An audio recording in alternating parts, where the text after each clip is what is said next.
Shalom bagi kita semua. Besar harapan saya seluruh peserta didik dimanapun Anda berada, kita semua dalam keadaan sehat dan ada dalam lawatan Tuhan. Kita akan membahas pertemuan yang kedua ini, masih materi yang sama, yaitu hidup beriman. Sebelum kita melanjutkan pembahasan ini, kita berikan pujian kepada Tuhan.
Kita berdoa.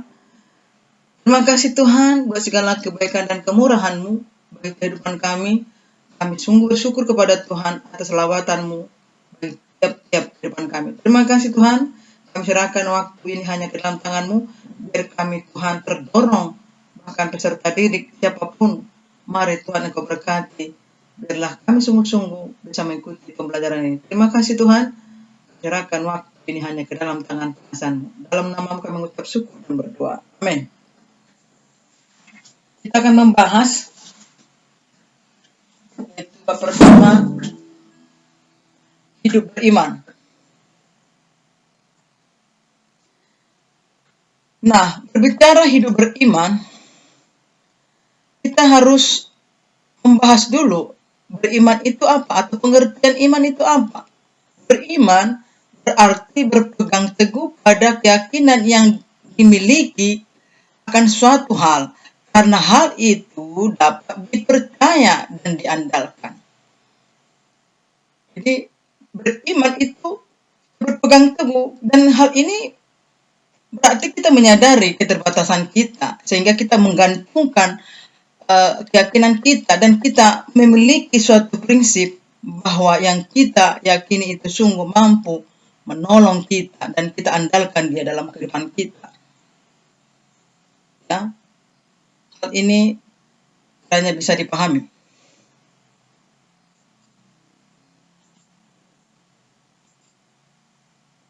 Kata iman dalam perjanjian lama berarti berpegang teguh.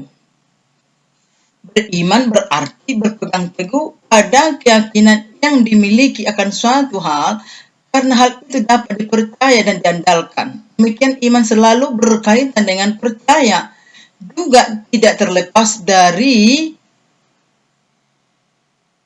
iman yang juga membangkitkan pengharapan sekaligus mendorong seseorang untuk mewujudkan pengharapannya itu. Alkitab mencatat banyak tokoh beriman dalam pergumulannya atau pergumulan mereka. Ya, salah satunya tokoh Alkitab yang disebut Bapak segala beriman adalah Bapak Abraham. Jadi, saudara dimanapun Anda berada, mari kita miliki dulu seperti ini pengertian kita, sehingga kita sungguh memiliki keteguhan, keyakinan yang mantap dalam keimanan kita. Ya. Maka hal ini tentang iman yang terdapat di dalam Ibrani pasal 11 ayat 1. Iman adalah dasar dari segala sesuatu yang kita harapkan dan buktikan dari segala sesuatu yang tidak kita lihat. Artinya, iman percaya itu akan terlihat dalam perbuatan. Iman percaya itu dapat dilihat dan meyakini suatu hal yang belum dilihat. Iman merupakan anugerah Allah yang mengarahkan bagi orang percaya dan berharap kepadanya, melakukan kehendaknya. Jadi beriman adalah unsur percaya dan berpengharapan. Beriman yang sungguh artinya mengalami janji-janji Allah di dalam Kristus dengan segenap hati, akal budi, dan tindakan atau perbuatan. Jadi hal ini dipahami. Jelas sekali ditekankan dalam Ibrani pasal 11 ayat yang pertama.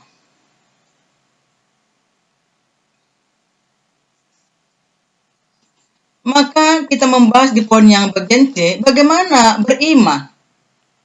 Ya, jangan beriman, tapi kita nggak tahu bagaimana beriman. Nah, beriman berarti percaya pada hal-hal yang berikut. Satu, bahwa Allah mengatur hidup kita. Ya, itu bagaimana kita beriman. Jadi, hal ini yang paling pertama adalah bagaimana ya kita menyadari bahwa hidup kita diatur oleh Tuhan. Ya, yang punya kendali adalah Tuhan. Yang memegang remote kehidupan itu adalah Tuhan. Kita hanya menikmati, mensyukuri rahmat kehidupan yang Tuhan berikan.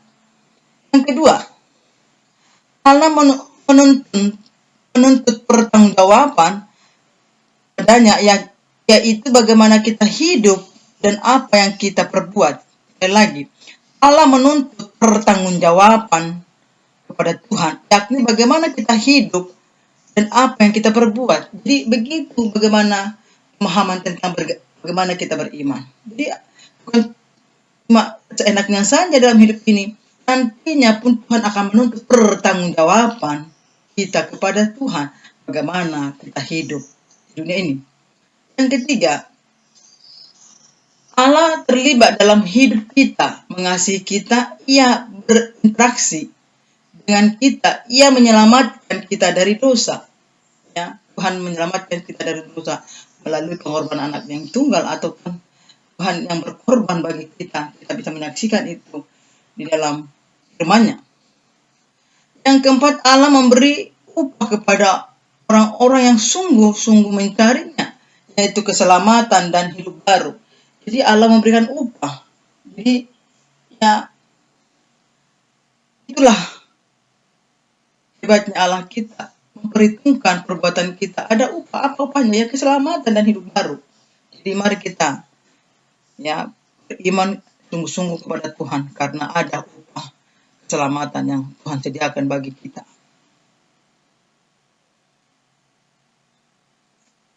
Selanjutnya di sini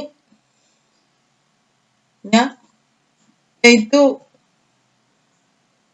iman dan percaya kepada Allah menuntut ya kehidupan kita. Jadi mari kita sungguh-sungguh percaya terhadap apa yang kita yakini. Seperti dalam Ibrani pasal 11 ayat yang ke-6. Ya, dan Ibrani pasal 6 ayat 7 sampai 9 menuliskan tentang iman dan anugerah yang selalu yang telah menunjukkan iman itu sungguh luar biasa. Ya, Allah memberikan iman itu bagi kita supaya kita bisa mengalami namanya kemenangan dalam hidup ini.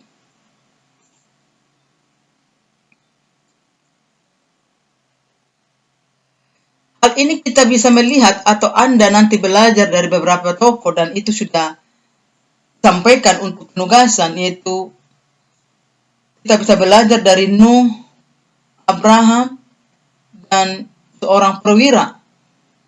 Mereka luar biasa menjadi panutan bagi kita, supaya kita bisa belajar dari mereka juga bagaimana mereka menjalani hidup ini yang penuh dengan caruk marut, yang penuh dengan masalah, tetapi karena mereka memiliki iman, maka mereka memiliki kemenangan karena mereka tangguh, ulet, dan sungguh punya pengharapan kepada Tuhan. Demikian juga kita di zaman ini, di angkatan ini, khususnya di masa-masa COVID ini, buktikan bahwa kita adalah hidup beriman. Ya, hidup beriman. Bagaimana itu hidup beriman? Ya, percaya sungguh kepada Tuhan. Di balik peristiwa ini ada maksud dan rencana Tuhan bagi kehidupan kita, supaya kita berbalik atau bertobat. Jadi mari kita bersyukur. Di dalam firman-Nya juga berkata, mengucap syukurlah dalam segala hal, karena itulah yang dikehendaki Allah dalam hidup kita. Jadi mari kita jangan bersungguh-sungguh, tetapi mari kita bersyukur segala peristiwa kejadian yang ada dalam hidup kita. Karena Tuhan itu adalah Tuhan Maha Tahu apa yang sedang terjadi, apa yang kita alami. Jadi tetaplah kita hidup beriman dan berpengharapan kepadanya.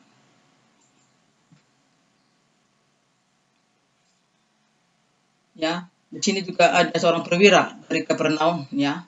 Maka hal ini bagaikan rambu-rambu lampu kehidupan. Itu lampu, kalau di lalu lintas ada rambu-rambu lalu lintas, yang mana juga itu menjadi tanda-tanda untuk bisa lebih berhati-hati ketika melintasi jalan raya. Kita pun dalam kehidupan ini yang seringkali diperhadapkan masalah demi masalah, maka iman itu bagaikan rambu-rambu untuk membuat kita tetap lurus di dalamnya Tuhan. Berhati-hati melintasi kehidupan yang Tuhan percayakan bagi kita.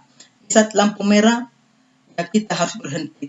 Di saat lampu sudah kuning, kita semakin waspada untuk bisa cepat melaju, melanjutkan kehidupan. Dan sudah lampu hijau, teruslah kita menjalani hidup ini. Dan yakinkanlah bahwa Tuhan itu bersama dengan kita.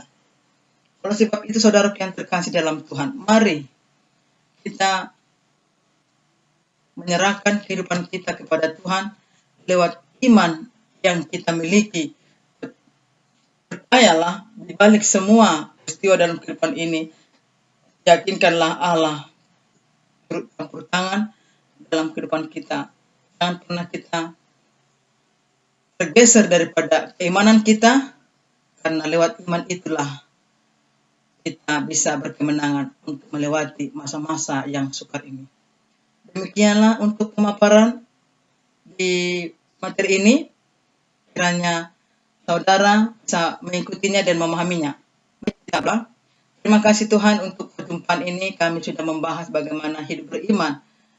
Biarlah Tuhan dalam kehidupan kami ini, kami tetap punya pengharapan, keyakinan, percaya bahwa Tuhan senantiasa melindungi, memberkati kami. Terima kasih Tuhan, hamba-Mu terbatas untuk menyampaikan materi ini, tetapi biarlah Tuhan, pertemuan yang singkat ini juga membuat kami semua, peserta khususnya, memahami bagaimana mereka hidup beriman di tengah-tengah dunia ini.